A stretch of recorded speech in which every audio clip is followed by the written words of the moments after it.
in partnership with CommSec. With those reciprocal tariffs, and only this is just happening, Tom Piotrowski, would that have an effect on our market today? And if so, what?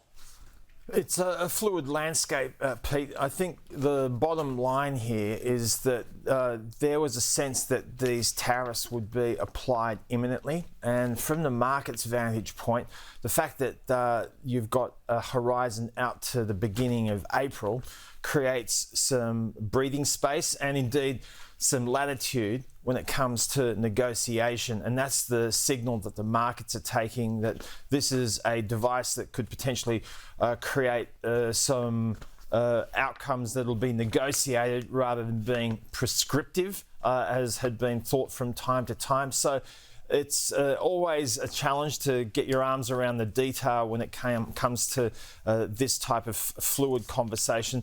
At a high level, the markets are taking this as a sign that there might be some inroads made. You've got the S&P 500 moving higher over the course of the last couple of hours. That's the broader US market. It's up by around 0.8%. About half an hour ago, it was up by about 0.5%. The Nasdaq is up by 1.2%, so that's improved by 0.25% over the course of the last hour.